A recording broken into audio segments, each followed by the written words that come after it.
Duties जैसे Indian constitution में दी गई हैं, उसकी कुछ ड्यूटी भी होती है, जिस ड्यूटी के तहत उसकी कुछ ऑब्लिगेशन होती है अपने देश के प्रति, अपने समाज के प्रति, तो वो उस पर्सन को हम सिटीजन कहते हैं। तो and citizen means membership of the state of the enjoyment of right provided to the citizen. तो इस तरह से एक जो सिटीजन है, इसकी डेफिनेशन हम वैसे तो हर पर्सन को कह सकते हैं कि every person is a citizen. No, every person is a not a citizen. हर एक आदमी सिटीजन नहीं है देश का। कुछ लोग बाहर से वीजा लेके आए हैं, कुछ स्टे करने के लिए, काम करने के लिए यहाँ पे आए हैं, कोई कंपनी किसी ने फॉर्म किया, हम उसको सिटीजन नहीं कह सकते। क्यों? क्योंकि उनको, अगर कोई कंपनी है, वो नेचुरल पर्सन नहीं है, वो जुरिस्टिक पर्सन है, उसको सिविल और पॉलिटिकल कुछ राइट नहीं अवेलेबल है। तो इस तरह से हर पर्सन है जो देश में रह रहा है, भारत में रह रहा है, वो सिटीजन नहीं है भारत का। कुछ लोग बाहर से आए हैं, कुछ काम करने के लिए आए, कुछ पर्टिकुलर वीजा के ऊपर आए, तो उनको हम सिटीजन नहीं कह सकते। बट हर सिटीजन पर्सन होता है और हर पर्सन सिटीजन नहीं होता। सिटीजन की डेफिनेशन को फर्दर क्लियर करती है state trading corporation versus commercial income tax officer में सुप्रीम कोर्ट की जजमेंट। कोर्ट कहती है कि citizen can only be a natural person. बड़ी क्लियरली कहता है कि सिटीजन हमेशा नेचुरल पर्सन होगा। कि कॉर्पोरेशन में भी नेशनल ऑफ द कंपनी, कोई कॉर्पोरेशन है, कंपनी है, वो उस कंपनी की नेशनल तो हो सकती है for the purpose of international law. International law के मुताबिक क्या है कि अगर उसको किसी के साथ बाहर कोई ट्रेड करना है, कोई ट्रेड एग्रीमेंट करना है, कोई ट्रीटी करनी है, तो उस कंपनी को, कि जैसे मतलब इंडिया की कोई कंपनी है, उसको बाहर अमेरिका के साथ कुछ डील करना है, तो वो क्या करेगी, इंडियन कंपनी के नाम से जानी जाएगी। तो इंडियन कंपनी के नाम से जानने का मतलब क्या है कि वो इंडिया की नेशनल कंपनी है, जो कि इंटरनेशनल लॉ के लिए उसको माना जाता है। इंटरनेशनल लॉ के लिए, लोकल लॉ के लिए भी माना जाता है कि इंडियन कंपनी है। अब इंडिया में कोई काम कर रहा है तो उसको इंडियन कंपनी ही बोलेंगे, बट वो नेचुरल पर्सन होना चाहिए। तो कोई कॉर्पोरेशन या कोई कंपनी नेशनल तो हो सकती है बट सिटीजन नहीं हो सकती। Will not be make them a citizen of this country for the purpose of municipal law और द कॉन्स्टिट्यूशन। तो कंपनी को कॉन्स्टिट्यूशन पर्पज से हम सिटीजन नहीं मान सकते। वो नेशनल हो सकती है इंटरनेशनल पर्पज के लिए, बट वो सिटीजन नहीं है। तो पार्ट 2 है जो कॉन्स्टिट्यूशन का, वो क्लियरली इनएप्लीकेबल है jurist person. Provision of citizenship act 1955 enact किया गया है पार्लियामेंट को, उसकी पावर आर्टिकल 11 ऑफ कॉन्स्टिट्यूशन ने दी है कि such person are outside the preview of the act. Supreme court की जजमेंट कहती है कि जो पार्ट 2 में सिटीजनशिप की पावर दी गई है सिटीजनशिप एक्ट के तहत, उसमें जुरिस्टिक पर्सन इसके परव्यू से बाहर है। तो आर्टिकल, तो अगर सिटीजनशिप में भी किसी कंपनी को नागरिकता नहीं दी जा रही, तो आर्टिकल, उसकी पावर है वो आर्टिकल 11 से आती है। तो आर्टिकल 11 में भी कोई किसी को, जो कंपनी है, उसको जुरिस्टिक पर्सन माना गया है और वो सिटीजन नहीं है। अब पार्ट फर्दर कोर्ट कहती है कि पार्ट 3 आता है। पार्ट 3 कहता है डील फंडामेंटल राइट के साथ। सिटीजन को तो फंडामेंटल राइट है। पार्ट 3 ये क्लियरली डिस्टिंक्शन भी करता है, ये रेफरेंस भी क्रिएट करता है कि जो फंडामेंटल राइट है वो अवेलेबल टू एनी पर्सन। वो ये भी कहता है कि available to any person and those granted to all the citizen. अब जब जब अब हम फंडामेंटल राइट करेंगे आगे जाके, तो हमें क्लियर होगा कि वो कहते हैं कि fundamental right available to any person and granted to citizen. वहां पे दोनों का बड़ा क्लियरली डिफरेंस करता है कि सिटीजन को कौन से राइट है और पर्सन को कौन से राइट है। Indicating that under the constitution all the citizen are person, but all the person are not citizen. सारे सिटीजन पर्सन तो हैं, बट सारे पर्सन सिटीजन नहीं है। तो ऑनरेबल अपेक्स कोर्ट ने फर्दर क्लियर किया कि जो इंडियन कॉन्स्टिट्यूशन या इंडियन जो सिटीजनशिप एक्ट 1955 है, ये एक्सक्लूसिवली डील करता है सिटीजनशिप इशू के साथ, और ये नेचुरल पर्सन के साथ ही डील करता है।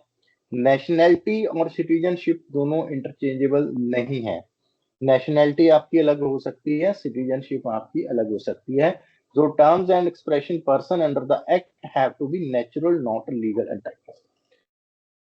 तो सुप्रीम कोर्ट ने अपनी इस जजमेंट में बड़ा क्लियरली बोला है कि जो सिटीजन होगा वो नेचुरल पर्सन होगा, कोई जुरिस्टिक पर्सन सिटीजन नहीं हो सकता। वो इंटरनेशनल लॉ के लिए तो नेशनल हो सकता है, बट वो सिटीजन नहीं होगा। सो इस तरह से जो कॉरपोरेशन है वो नेशनल तो हो सकती है कंट्री का पर्पज इंटरनेशनल लॉ के लिए, will not make them citizen of this country for the municipal और कॉन्स्टिट्यूशन लॉ। कोई कंपनी कॉन्स्टिट्यूशनल या म्यूनिसिपल लॉ के लिए सिटीजन नहीं है। So a company is not a citizen, therefore can not claim fundamental right which conferred upon its citizen. तो जो fundamental rights हैं जो उसके सिटीजन को है वो कंपनी को नहीं मिल सकते। इस पूरे चैप्टर को आर्टिकल 5 से लेके 11 तक को हम 7 पार्ट्स में डिवाइड करते हैं। जो आर्टिकल्स हैं, सबसे पहले जो 3 पार्ट आते हैं, citizenship by domicile article 5, citizenship by migration article 6 और सिटीजनशिप बाय रजिस्ट्रेशन आर्टिकल 8। तो ये कहते हैं फर्स्ट 3 स्टेप, ये कहते हैं फर्स्ट 3 जो आर्टिकल है 5, 6 और 8, ये कहते हैं कि इन 3 तरह से हम लोग सिटीजनशिप इंडिया की ले सकते हैं या होगी। बेसिकली जब पार्टीशन हुई थी तो उस टाइम पे बहुत सी ऐसी टेरिटरी थी जो पाकिस्तान में थी, कुछ वेस्ट पाकिस्तान में चली गई, तो उस वजह से ये जो प्रोविजन थी ये बनानी पड़ी कि सिटीजन हम कैसे ले सकते हैं। आर्टिकल 5 कहता है कि हम डोमिसाइल से सिटीजन ले सकते हैं, आर्टिकल 6 कहता है कि हम माइग्रेशन से सिटीजनशिप ले सकते हैं, और हम रजिस्ट्रेशन करा के भी इंडिया की सिटीजनशिप ले सकते हैं। उसके बाद आर्टिकल 7 कहता है कि जो लोग पाकिस्तान चले गए पार्टीशन के टाइम पे, जो लोग पाकिस्तान पे चले गए, उनकी सिटीजनशिप का कैसे रहेगा, क्या प्रोविजन रहेगी। उसके बाद हमने कॉन्स्टिट्यूशन का एक फीचर पढ़ा था कि नो ड्यूल सिटीजनशिप आर्टिकल 9। तो आर्टिकल 9 ये कहता है कि इंडिया में ड्यूल सिटीजनशिप नहीं होगी। Continuance of the right of citizen article 10 और power of parliament to regulate citizenship article 11। तो आर्टिकल 11 है वो पार्लियामेंट को एम्पावर करता है कि सिटीजनशिप के लॉ है वो बना सकती है। सो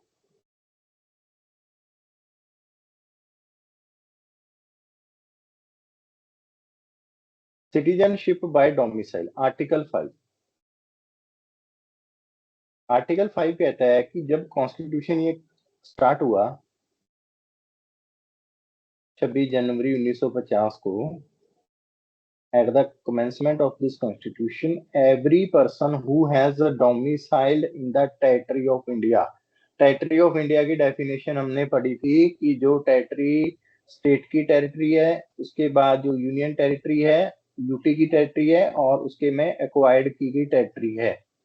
तो हर जब ये कॉन्स्टिट्यूशन स्टार्ट हुआ तो एवरी पर्सन, हर वो आदमी जो डोमिसाइल था इन टेरिटरी में, and who was born in the territory of India, जहां वो उसका पैदा हुआ था, either of whose parents was born in the territory of India, वो खुद पैदा हुआ था, उसके माँ बाप उस टेरिटरी में पैदा हुए थे, और वो उस टेरिटरी में इंडिया में रह रहा था। मतलब कॉन्स्टिट्यूशन 1950 में स्टार्ट हुआ, तो इससे पहले वो 1945 के तक लेके 1950 तक जो लोग इंडिया की टेरिटरी में रह रहे थे वो सारे इंडिया के सिटीजन होंगे। तो ये आर्टिकल 5 ने डिक्लेयर कर दिया। So this article make declare that there will be two type of citizen considered at the commencement। Constitution जब स्टार्ट हुआ तो उस टाइम पे दो तरह के जो लोग थे, एक तो जिनकी डोमिसाइल था, और जो 3 कंडीशन पूरी करते थे। दो जन जब आर्टिकल जब ये संविधान स्टार्ट हुआ तो उस टाइम पे दो तरह के सिटीजन लिए गए भारत के अंदर। सबसे पहला सिटीजन जो डोमिसाइल था टेरिटरी में, और दूसरे वो लोग जो 3 कंडीशनों को मीट करते थे। 3 कंडीशनें क्या है कि वो या तो खुद उस एरिया में पैदा हुआ हो, या उसके माँ बाप उस एरिया में पैदा हो इंडिया के टेरिटरी में, या वो कॉन्स्टिट्यूशन स्टार्ट होने से 5 साल पहले तक उस टेरिटरी में जो इंडिया की टेरिटरी थी उसमें रह रहे हैं, तो वो इंडिया के सिटीजन होंगे। अब टेरिटरी का मतलब तो यही है जो हमने आर्टिकल 1 क्लॉज 3 में पढ़ा था, और एवरी पर्सन में prisoner, member of armed forces, person living in the territory of India, वो सारे आते हैं। और domicile has not been defined anywhere in the constitution. Domicile को कहीं कॉन्स्टिट्यूशन में डिफाइन नहीं किया गया, बट डोमिसाइल का मतलब है कि permanent residence of a particular state और पर्टिकुलर एरिया, उसको हम डोमिसाइल कहते हैं कि वो परमानेंट रेजिडेंस है वहां का। सुप्रीम कोर्ट का केस है Abdas Hamad versus state of West Bengal. Supreme court कहती है कि by domicile mean a permanent home. Domicile means a place with which a person has fixed inhabitation of himself, his family, not mere for a special or temporary purpose, but with the present intention of a denote connection with the territory system of law. Mere residence is not domicile. Supreme court domicile का मतलब बता रही है कि domicile होता क्या है। Domicile का मतलब परमानेंट होम है। ऐसा नहीं है कि अगर मैं किसी शहर में काम करने के लिए जा रहा हूं बट मेरा वहां पे कोई परमानेंट रहने का, अपनी फैमिली को सेटल करने का कोई इरादा नहीं है, तो मैं उस शहर का, उस एरिया का डोमिसाइल नहीं कह सकता। मैं उस शहर का डोमिसाइल तभी कह सकता हूं अगर मेरा उस शहर में रहने का पूरा इंटेंशन है कि मैं अब इस शहर को छोड़ के नहीं जाऊंगा और मेरा यहाँ पे परमानेंट रेजिडेंस है, तो डोमिसाइल का मतलब वही है। सिर्फ रेजिडेंस होने से हम डोमिसाइल नहीं हो जाते कि अगर मैं आज किसी स्टेट में रह रहा हूँ फॉर द पर्टिकुलर पर्पज, कि जहाँ वहां पे जॉब करता हूँ या किसी प्रोजेक्ट के लिए वहां पे गया हूँ, तो मैं वहां का डोमिसाइल नहीं हूँ, क्योंकि वहां पे सेटल होना मेरी कोई इंटेंशन नहीं है उस एरिया में। सो दो एलिमेंट हैं जो डोमिसाइल में इंक्लूड होते हैं, actually residence of the person और the person intention to remain permanently. Domicile के लिए दो ही एलिमेंट लगेंगे, एक तो आप एक्चुअल वहां पे रह रहे हो, दूसरी आपकी उस एरिया में सेटल होने की इंटेंशन है, तो इसको सुप्रीम कोर्ट कहती है कि ये डोमिसाइल है। In the case of Louis De Raedt versus union of India AIR 1991, supreme court ने कहा कि in this case some foreigner doing Christianity missionary in work prefer to stay in India after the independence. क्योंकि हमें पता है कि East India Company Christian missionary को India में लेके आए थे क्रिश्चियनिटी का प्रचार और प्रसार करने के लिए। तो वो लोग, इंडिया जब आजाद हुआ, इंडिपेंडेंस हुआ, तो वो लोग अपने पासपोर्ट के बेस पे, जो कि डिफरेंट डिफरेंट कंट्री के लोग थे और डिफरेंट डिफरेंट कंट्री के उनके पास पासपोर्ट थे, उनके साथ वो इंडिया में रह रहे थे और वो टाइम टू टाइम वहां पे परमिशन भी ले रहे थे, इंडियन अथॉरिटी से एप्लीकेशन फाइल कर रहे थे, अपना टाइम था, वीजा था, वो एक्सटेंड करा रहे थे। उनकी एप्लीकेशन में कहीं पे भी ऐसा कहीं जिक्र नहीं था कि वो इंडिया में परमानेंट रहना चाहते हैं। तो इस तरह से अगर कोई पर्सन किसी एरिया का परमानेंट रेजिडेंस होने की उसकी इंटेंशन नहीं है, तो हम उसको डोमिसाइल नहीं कह सकते। अब डोमिसाइल दो तरह से होता है, एक तो डोमिसाइल ऑफ ओरिजिन, एक domicile of choice. Domicile of origin, Lakshmi Narayan versus state of Jharkhand के केस में झारखंड हाई कोर्ट इस वर्ड को डिफाइन करती रहती है, domicile of origin means home of parents, कि जहां पे मेरे माँ बाप रह रहे हैं, अगर मैं वहां पे पैदा हुआ तो मैं डोमिसाइल ऑफ ओरिजिन की कैटेगरी में आता हूँ। That which arise from A men's birth and connection, मेरा कहाँ पे जन्म हुआ, वहां पे मैं ओरिजिन आता हूँ, वो मेरा डोमिसाइल इन ओरिजिन है। The domicile of parents at the time of birth, what is termed the domicile of foreign constitute domicile of infant and continued until abandoned। जहाँ पे मेरे माँ बाप पैदा हुए हैं, जहाँ पे मेरे माँ बाप रह रहे हैं और वहां पे मैं पैदा हुआ हूँ, मेरा उस लैंड के साथ कनेक्शन है, तो मैं किस कैटेगरी में आता हूँ, मैं डोमिसाइल ऑफ ओरिजिन की कैटेगरी में आता हूँ। और मैं तब तक डोमिसाइल ऑफ ओरिजिन की कैटेगरी में रहूंगा जब तक कि मैं उस एरिया को छोड़ के कहीं और नहीं चला जाता, until the acquisition of a new domicile in different place। तो तब तक मैं डोमिसाइल ऑफ ओरिजिन की कैटेगरी में रहूंगा। अब दूसरी कैटेगरी आती है domicile of choice. As per Black law dictionary, domicile of choice are the fact that physical presence at a dwelling place.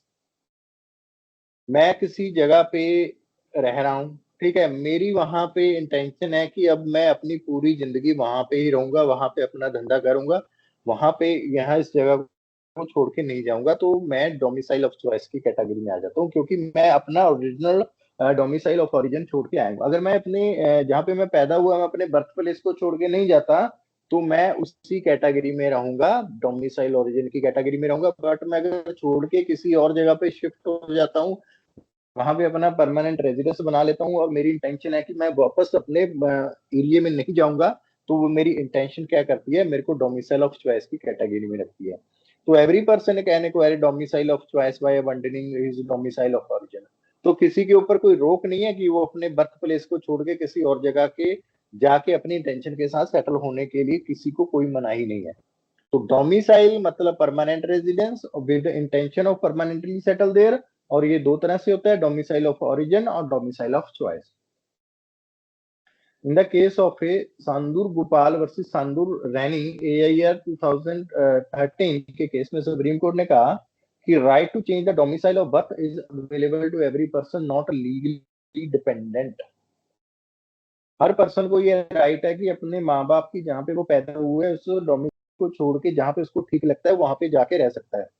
So a person can acquire domicile of choice by residing in the country of his choice with the intention of continuing to reside indefinitely। आज कोई India को छोड़ के बाहर की country में जा रहा है, अमेरिका कनाडा में जा रहा है, तो वो जा सकता है, किसी के ऊपर कोई रोक नहीं है। Further held that in domicile of choice, mere acquisition of other domicile is not sufficient. There must be clear intention to abandon the domicile of origin। आप दोनों दो कश्तियों में पैर नहीं रख सकते कि आपने डोमिसाइल ऑफ ओरिजिन भी पकड़ रखा है और आप दूसरे डोमिसाइल लेने की भी बात कर रहे हो।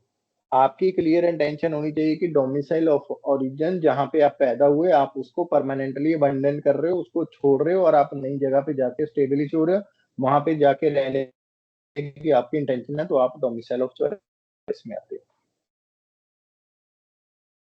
अब जो इंडिया आता है ये सिंगल डोमिसाइल कंसेप्ट के साथ आता है। Under the constitution there is only one domicile. दो डोमिसाइल का कंसेप्ट नहीं है। Landmark judgment in the supreme court Pradeep Jain versus union of India 1984 की ये लैंडमार्क जजमेंट है, जहां पे सुप्रीम कोर्ट ने एंटायर कंसेप्ट ऑफ डोमिसाइल का डिटेल में डिस्कस किया है। इस केस में क्या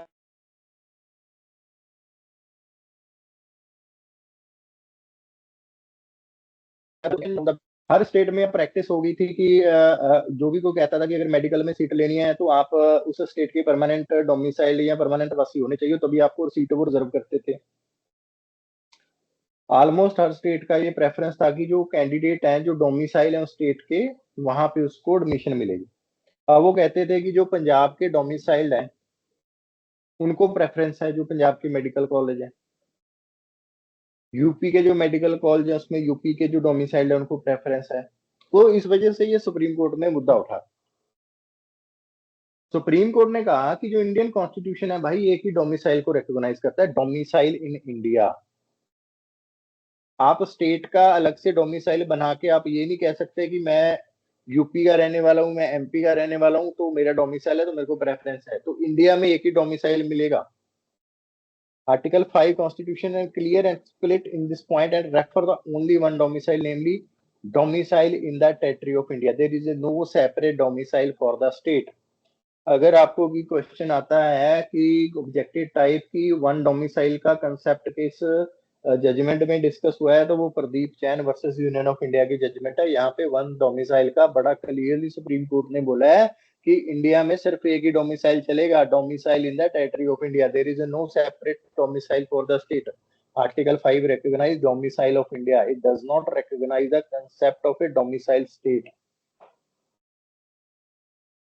ठीक है जी। उसके बाद आता है अपना article 6, citizenship by migration. Migration क्या होती है कि आप एक जगह को छोड़ के दूसरी जगह पे जाते हो। आर्टिकल 6 कहता है कि at the commencement of the constitution, जब कॉन्स्टिट्यूशन स्टार्ट हुआ 26 जनवरी को, a person who has migrated to the territory of India from the territory now in Pakistan shall be deemed to be the citizen of India subject to the below condition. जब देश आजाद हुआ उस time पे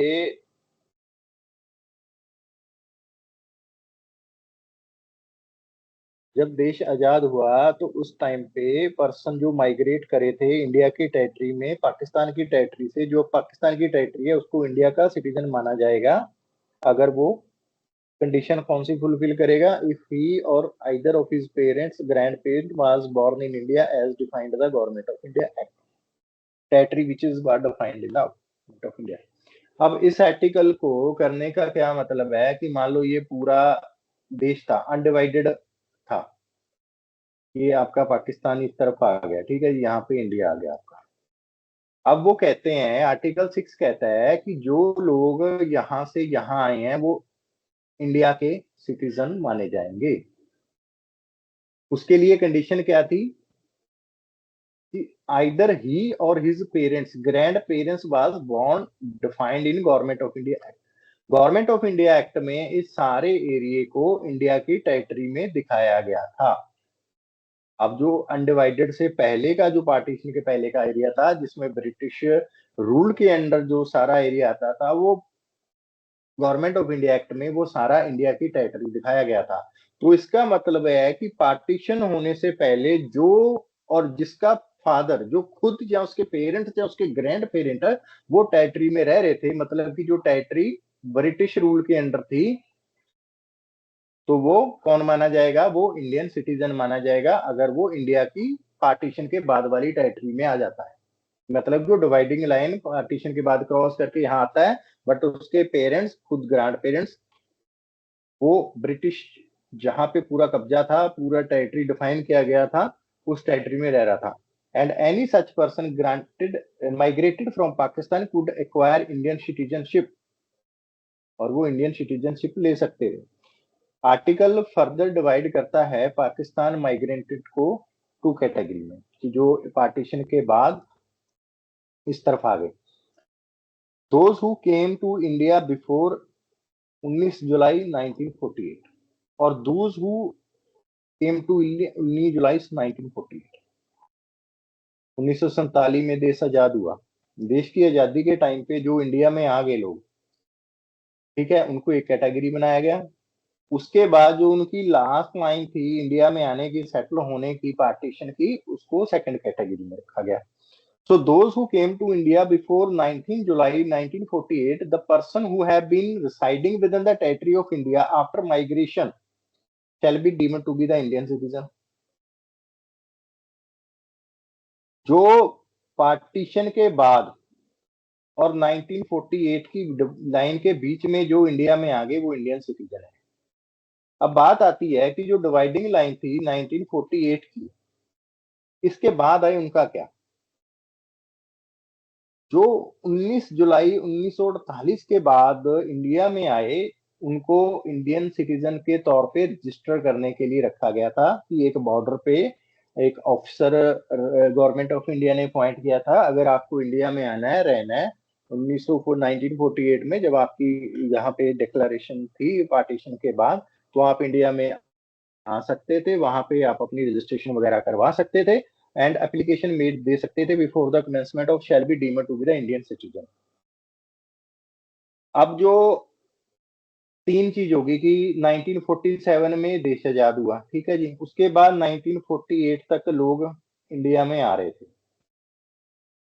उसके बाद संविधान 1950 में लागू हुआ। अब ये दो चीज कहता है कि पहले 48 के और 47 के आने से पहले जो इंडिया में टेरिटरी आ गई वो तो इंडियन सिटीजन है ही। अब 48 के बाद और 1950 तक संविधान के लागू होने के बाद आप जो एप्लीकेशन के थ्रू आए हैं, जो गवर्नमेंट ने रजिस्ट्रेशन प्रोसेस बनाया था, वो रजिस्ट्रेशन के प्रोसेस के थ्रू इंडिया में आए हैं, वो भी इंडियन सिटीजन माने जाएंगे।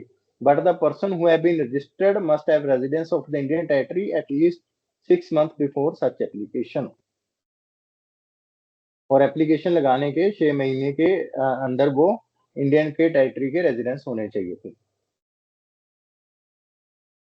उसके बाद कहता है कि citizenship by registration, article 8। Article 8 cover करता है कि जो ओवरसीज इंडियन है having no domicile in the territory of India, article further provided that any person who either of his parents, जो भी पर्सन खुद या उसके पेरेंट्स या उसके ग्रैंड पेरेंट्स वो अनडिवाइडेड इंडिया में पैदा हुए थे, ठीक है जी, ये अनडिवाइडेड इंडिया में जो लोग पैदा हुए थे, खुद पैदा हुए थे या उनके पेरेंट्स पैदा हुए थे या ग्रैंड पेरेंट्स पैदा हुए थे, बट वो अनडिवाइड होने से पहले वो किसी दूसरी कंट्री में चले गए, मान लो यूके में चले गए, बट उनके जो पेरेंट्स थे वो अनडिवाइडेड 1947 के पहले का जो एरिया था उसमें पैदा हुए थे। खुद पैदा हुआ था, उसके पेरेंट्स पैदा हुए थे, ग्रैंड पेरेंट्स पैदा हुए थे। Ordinary residents of any country or would be deemed to be a citizen if he is registered as a citizen of India by diplomatic consular representative in the country where he was residing. अब वो person जाके UK की embassy में, UK मतलब for example के लिए UK की embassy में या काउंसलर के पास अपनी रजिस्ट्रेशन करा सकता था कि जब ये देश आजाद हुआ और देश की पार्टीशन हुए उसके पहले वो खुद, उसके ग्रैंड पेरेंट्स, उसके पेरेंट्स वो इंडिया में रह रहे थे, तो वो अपनी रजिस्ट्रेशन जिस कंट्री में वो रह रहा था या रह उसमें अपनी वो रजिस्ट्रेशन करा सकते थे, तो वो लोग भी इंडिया सिटीजन माने गए। Application for registration could be made before और after the commencement of the constitution. कि अब जो इंडिया में वो सिटीजन है जो रजिस्ट्रेशन के थ्रू आगे वो भी सिटीजन मानेंगे, और जो अनडिवाइडेड एरिया में जो खुद रह रहा था बट वो उस टाइम पे जब देश पार्टीशन हो रहा था या देश आजाद हुआ था वो किसी दूसरी कंट्री में रह रहे थे, तो वो जाके वहां पे आर्टिकल 8 कहता है कि वहां पे एप्लीकेशन दे सकते थे और वहां पे इंडिया के सिटीजन बन सकते थे। उसके बाद citizenship of migrants to Pakistan, article 7। Article 7 है वो आर्टिकल 5 को ओवर करता है। For even if a person was a citizen of India by virtue of article would cease to be India if he migrated to Pakistan after 1947। ठीक है जी। अब वो कहता है कि जो आर्टिकल 5 कहता है कि जो इंडिया की टेरिटरी में रह रहा था वो ऑटोमेटिकली इंडिया का सिटीजन बन गया। ठीक है, आर्टिकल 5 ये कहता है। बट आर्टिकल 7 ये कहता है कि जो भाई इंडिया को छोड़ के चला गया 1947 के बाद, कहाँ चला गया, पाकिस्तान में चला गया या किसी और कंट्री में चला गया, if a person is citizen of India by virtue of article would be ceased to be citizen India, और वो इंडिया का सिटीजन नहीं माना जाएगा कि जो माइग्रेट हो गया पाकिस्तान को, क्योंकि वहां से लोग यहाँ आए तो यहाँ के लोग भी तो वहां गए है ना। तो जो लोग इंडिया से पाकिस्तान की टेरिटरी में चले गए वो अब इंडिया के सिटीजन नहीं रहेंगे। आल्दो आर्टिकल 5 कहता है कि जो भी इंडिया में रह रहा था वो इंडिया में सिटीजन है। इसका इसका इसलिए किया गया कि मान लो आज कोई लोग इंडिया में रह रहे थे, ठीक है, बट पार्टीशन के बाद वो पाकिस्तान में चले गए, अगर ये आर्टिकल नहीं होता 7 तो वो कुछ साल बाद आके बोलते कि देखो आर्टिकल 5 में लिखा है कि हम इंडिया में पैदा हुए तो हम इंडियन सिटीजन है, तो वो आके अपनी सिटीजनशिप क्लेम करते हैं इंडिया में। तो इस वजह से आर्टिकल 7 उसको ओवरराइड करता है कि जो छोड़ के पाकिस्तान चले गए वो इंडिया के सिटीजन नहीं रहे। So dated 1st March 1947, person who migrated from India to Pakistan shall not be deemed to be a citizen of India। इस आर्टिकल की प्रोवाइजो ये कहती है कि nothing in this applicable to the person who return to India after 9 and under the permit of resettlement permanent return to India. अब एक resettlement commission यह बनाया गया था कि अब लोगों को कंफ्यूजन था कि वो किस जगह पे रहे, इंडिया में रहे पाकिस्तान में रहे। तो वो कहते हैं कि 1 मार्च 1947 में तो चले गए, बट 19 जुलाई 1948 से पहले वो इंडिया में वापस भी आ गए, कि एक बार चले गए फिर वापस वो इंडिया में आ गए, तो वो लोग भी इंडिया के सिटीजन माने जाएंगे। इस केस की एक एग्जांपल लो, Banwaro Khan versus union of India A 2002 supreme court का केस है। इसमें अपीलेंट ने क्या किया कि वॉलेंटरली वो पाकिस्तान का चला गया, राजस्थान का रहने वाला था अपीलेंट बनवारो। वो क्या किया, उसने पाकिस्तान चला गया पार्टीशन के बाद और उसने पाकिस्तान की नेशनलिटी ले ली। उसके बाद वो पाकिस्तानी पासपोर्ट के ऊपर वीजा लेके भारतीय अथॉरिटी से इंडिया में आ गया। उसका वीजा एक्सपायर हो गया, बजाय कि वो वापस रिटर्न होता पाकिस्तान को, वो इंडिया में इलीगल तरीके से छुप के रहने लगा। उसी जब वो रह रहा था इलीगल तरीके से तो इंडियन अथॉरिटी के पास उसने अपनी एक पिटीशन फाइल करी कि वो तो जी पाकिस्तानी इंडिया से ही गया था, अब वो इंडिया का नागरिक है। When detected they filed a petition that Indian nationally fearing arrest। Supreme court ने इस अपील में डायरेक्टेड किया कि जो पटिशनर है वो कंसर्न अथॉरिटी के पास जाए सिटीजनशिप के साथ। एक्ट में वो डिसाइड करेगी। तो उन्होंने डिसाइड कर दिया, उस एक्ट में जो उन्होंने डिसाइड किया उसकी पिटीशन पे उसको डिपोर्ट कर दिया पाकिस्तान में, उसकी एप्लीकेशन इंडियन सिटीजनशिप की वो रिजेक्ट कर दी। तो सुप्रीम कोर्ट ने कहा कि long stay in the country, enrolment in the voter list would not confer any right to alien to continue in the stay in the country. कि अगर वो मान लो 10 साल से छिपके रह रहा है इंडिया में और उसने अपना वोटर लिस्ट में नाम भी डलवा लिया क्योंकि वो इंडिया से ही गया था, तो इसका मतलब ये नहीं है कि वो इंडिया का सिटीजन बन गया, वो एलियन है। और उसको अगर वो इलीगल रह रहा है तो उसको डिपोर्ट पाकिस्तान किया जाएगा। अब आता है आर्टिकल 9, ड्यूल सिटीजनशिप। हमने जब फीचर कर रहे थे तो हमने देखा था कि इंडिया में नो ड्यूल सिटीजनशिप का कंसेप्ट है। जैसे अमेरिका में है कि दो है कि आपको फेडरल की अलग सिटीजनशिप लेनी पड़ेगी और स्टेट की आपको अलग सिटीजनशिप लेनी पड़ेगी। तो अगर एक पर्सन है उसको एक सिटीजन फेडरल की लेनी पड़ेगी, दूसरी स्टेट की लेनी पड़ेगी जिस स्टेट में वो रहना चाहता है। बट इंडिया में ऐसा नहीं है क्योंकि इंडिया एक यूनियन ऑफ स्टेट है, यहाँ पे सेंट्रल है, स्टेट है। तो आपकी अगर सेंटर की आप इंडिया के नागरिक हो तो आप सिटीजन हो, तो आप कहीं भी किसी भी स्टेट में जाके रह सकते हो, आपको किसी स्टेट की अलग से सिटीजनशिप लेने की कोई रिक्वायरमेंट नहीं है। आल्दो इंडिया है फेडरेशन फेडरल है, यूनिवर्सिटी में ड्यूल पॉलिटिकल है, ड्यूल पॉलिटी भी है हमारे पास, सेंटर अपनी अलग पॉलिटिक्स करता है और स्टेट अपनी अलग पॉलिटिक्स करता है। बट सिंगल सिटीजनशिप है, इंडियन सिटीजनशिप। आपको ये नहीं कह सकता कि कोई पंजाब का सिटीजन है, कोई हरियाणा का सिटीजन, ऐसा नहीं है। हर नागरिक जो देश में रह रहा है वो इंडियन सिटीजन, भारतीय नागरिक के तौर पे ही जाना जाएगा। उसको स्टेट की नागरिकता अलग से लेने की कोई रिक्वायरमेंट नहीं है, आर्टिकल 9 ये कहता है। तो citizen of India only to union, there is no separate state citizenship. Other federal like America, Australia and other hand adopted system of dual citizenship. दूसरी कंट्री में अमेरिका ऑस्ट्रेलिया में तो है कि वहां पे ड्यूल सिटीजनशिप चलती है, बट इंडिया में स्टेट की कोई सिटीजनशिप नहीं लेनी पड़ेगी, आप इंडियन सिटीजन ही माने जाओगे।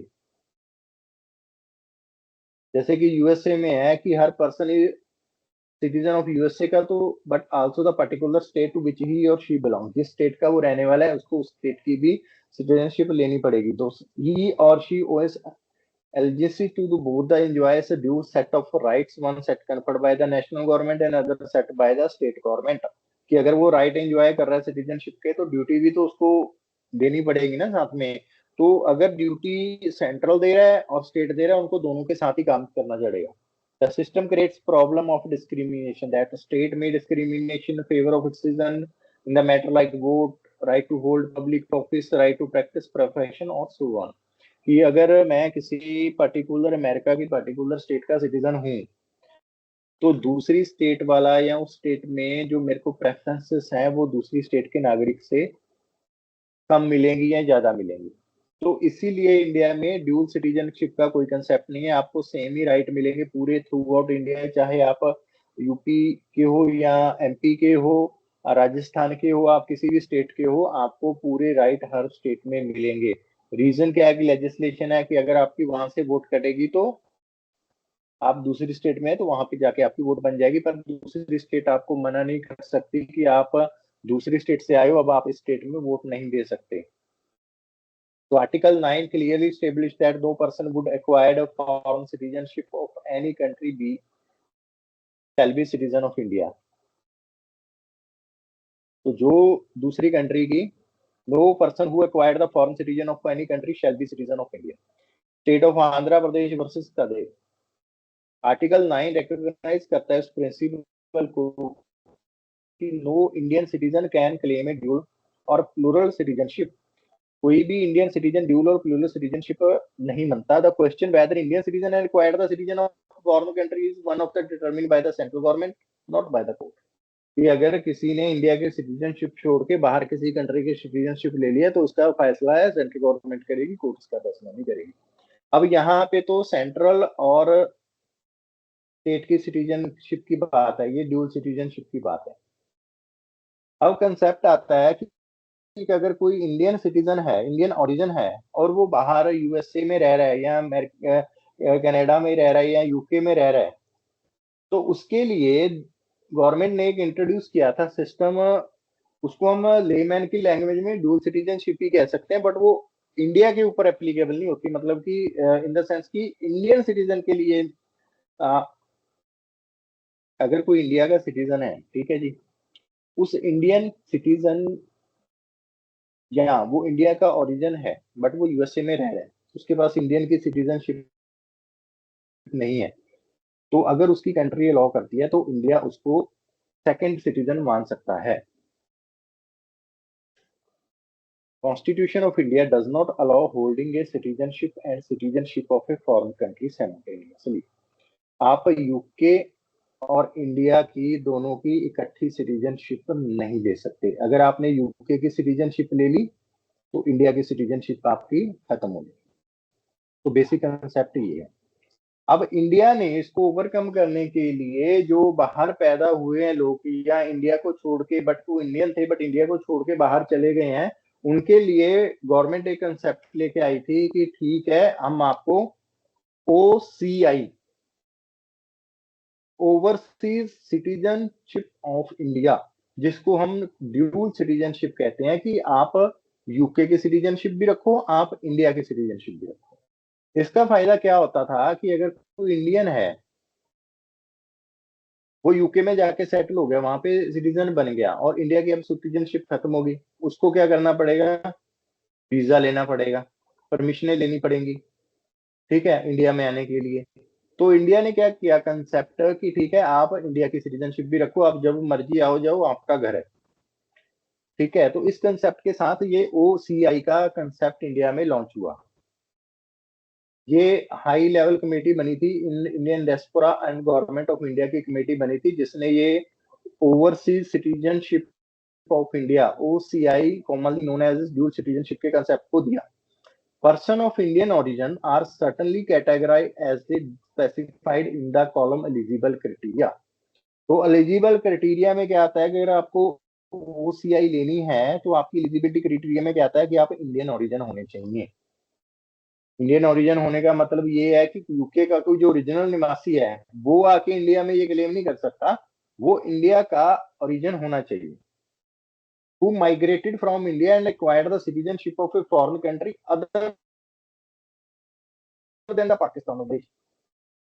इस कैटेगरी में पाकिस्तान और बांग्लादेश वाले लोग हैं, वो एक्सक्लूड किए गए हैं। Are eligible for grant of OCI as long as their home country allow the dual citizen. Home country का मतलब क्या है कि अगर यूके कहता है कि आप इंडिया की सिटीजनशिप भी ले लो तो मेरे को कोई दिक्कत नहीं है, तो आप ले सकते हो। अगर यूके मना कर रहा है कि अगर आपने इंडिया की सिटीजनशिप ली तो आपकी यूके की सिटीजनशिप चली जाएगी, या कोई भी कंट्री मना करिए तो ठीक है, वो अब उसकी मर्जी है, लेनी है ले, नहीं तो वो नहीं ले सकता। बट अगर उस कंट्री दोनों अलाउ कर रही हैं तो वो इंडिया की सिटीजनशिप ले सकता है, अपनी कंट्री की सिटीजनशिप भी रख सकता है और इंडिया की भी ले सकता है। इसमें पाकिस्तान और बांग्लादेश के जो लोग रह रहे हैं उनके लिए ये नहीं है। बेनिफिट क्या है, जो उसके पास OCI कार्ड होल्डर है उनके क्या बेनिफिट है।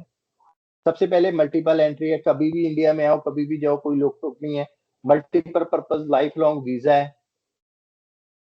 Exemption from reporting to police authority for any length of stay, क्योंकि जब भी कोई फॉरेनर इंडिया में आएगा वीजा लेके आएगा, उसको अथॉरिटी को बताना पड़ेगा कब तक इंडिया में रह रहा है, क्या उसकी रिपोर्टिंग प्रॉपर उसको करनी पड़ेगी। बट अगर आपके पास OEC कार्ड होल्डर हैं, आप OEC कार्ड होल्डर कौन होगा, इंडियन ओरिजिन। तो जो आप इंडियन ओरिजिन हो, OEC कार्ड होल्डर हो, तो आपको ये मल्टीपल एंट्री आप कभी भी आ जा सकते हो, आपको पुलिस को रिपोर्ट नहीं करना। But PhD in NRI in finance, economic education field, except in the acquisition of agriculture and plantation of property. आप एग्रीकल्चर लैंड और प्रॉपर्टी नहीं परचेज कर सकते हो, बाकी आप फाइनेंशियल इकोनॉमिक एजुकेशन फील्ड में कुछ भी अपना काम करो, आपको कोई रोक टोक नहीं है। Person registered as a OEC have not been given any voting right election to लोक सभा, Rajya Sabha, Senate President, Judge of Supreme Court, High Court. Any further benefit OAC will be notified the Ministry of Overseas Indian Affairs under the Section 1B of the Indian Act, and person registered as OAC eligible to apply for grant of Indian Section 5। अगर कोई OEC card holder है वो 5 साल लगातार India में रह रहा है तो वो इंडिया की सिटीजनशिप के लिए, परमानेंट सिटीजनशिप के लिए अप्लाई कर सकता है। ओईसी कार्ड होल्डर का है कि कोर्ट अपना पावर है पार्लियामेंट के पास की, अगर उसको ठीक नहीं लगता तो ओईसी कार्ड होल्डर से वो कार्ड होल्डर उसको विड्रा भी कर सकती है। तो अगर उसको परमानेंट सिटीजनशिप चाहिए तो 5 साल अगर कोई ओएसी कार्ड होल्डर इंडिया में रह रहा है तो वो सिटीजनशिप इंडिया की ले सकता है। तो आल्दो इंडिया में ड्यूल सिटीजनशिप कंसेप्ट है कि सेंटर और स्टेट की सिटीजनशिप अलग नहीं होगी। हाँ, बट कोई अगर इंडियन ओरिजिन है और वो दूसरी कंट्री में रह रहा है और वहां पे पास उस कंट्री की उसके पास सिटीजनशिप है, वो इंडिया का ओईसी कार्ड होल्डर बन सकता है और इंडिया में कभी भी आ जा सकता है, जिसको हम ड्यूल सिटीजनशिप कहते हैं। उसके बाद continuation of the right of citizenship, article 10। Article 10 कहता है कि state every person who is or is deemed to be citizen of India under any of the provision of this part shall continue to be such citizen, but this is subject to the provision of any law that may be made by the parliament. यहाँ पे वो कहता है कि right of citizenship क्या है कि subject to law होंगे, कि कोई भी लॉ जो पार्लियामेंट पास करेगी उसके लॉ के मुताबिक ही वो अपनी सिटीजनशिप है वो कंटिन्यू कर सकता है। In other words, right of citizenship can be taken away only express provision of law made by the parliament. Parliament law बना के किसी पर्टिकुलर क्लास ऑफ पर्सन किसी से उनके सिटीजनशिप होने का राइट है वो ले सकती है, ये पावर दी गई है। उसके बाद आर्टिकल 11 कहता है कि power of parliament to regulate citizenship law. Article 11 कहता है कि parliament has the power to regulate citizenship by express provision of law made by. तो इसके तहत उसने क्या किया था, सिटीजनशिप एक्ट 1955 बनाया था, उसमें टाइम टू टाइम अमेंडमेंट भी अगर करती है तो आर्टिकल 11 के तहत पार्लियामेंट पावर्ड है। सो ये आर्टिकल एक्सप्रेसली पावर करता है पार्लियामेंट को लॉ बनाने के लिए, respect of acquisition termination of citizenship of India after the commencement of the constitution, all other matter exercise of power has to be enacted under the citizenship act 1955। Further इस act को amend किया गया था 2019 में। अब 2019 का क्या dispute हुआ, इसमें क्या किया गया कि जब ये एक्ट अमेंड हुआ, सिटीजनशिप अमेंडमेंट एक्ट 2019, इसमें स्पेशल प्रोविजन बनाई गई थी कि जो सिटीजन है, जो पर्सन है जो माइग्रेट आए हैं अफगानिस्तान से, बांग्लादेश से और पाकिस्तान से, इसमें स्पेशल प्रोविजन बनाई गई थी माइग्रेंट जो कि हिंदू हैं, सिख हैं, बुद्धिस्ट हैं, जैन है, पारसियन, क्रिश्चियन कम्युनिटी हैं, जो कि अफगानिस्तान, बांग्लादेश या पाकिस्तान इन 3 कंट्री से आए थे और इंडिया में इलीगल तरीके से दाखिल हो गए, इलीगल तरीके से आ गए, या पासपोर्ट पे लेके आए थे बट अब उनका पासपोर्ट एक्सपायर हो चुका है, अब वो इंडिया में ही कंटिन्यू कर रहे हैं, इलीगल तरीके से रह रहे हैं ऑन और बिफोर 31 दिसंबर 2014। 2014 से पहले जो लोग अफगानिस्तान, बांग्लादेश और पाकिस्तान से आए थे और वो किस कम्युनिटी से बिलोंग करते हो, हिंदू कम्युनिटी से, सिख कम्युनिटी से, बुद्धिस्ट कम्युनिटी से, जैन कम्युनिटी से, पारसी कम्युनिटी और क्रिश्चियन कम्युनिटी, अगर ये लोग 2014 से पहले इंडिया में आ गए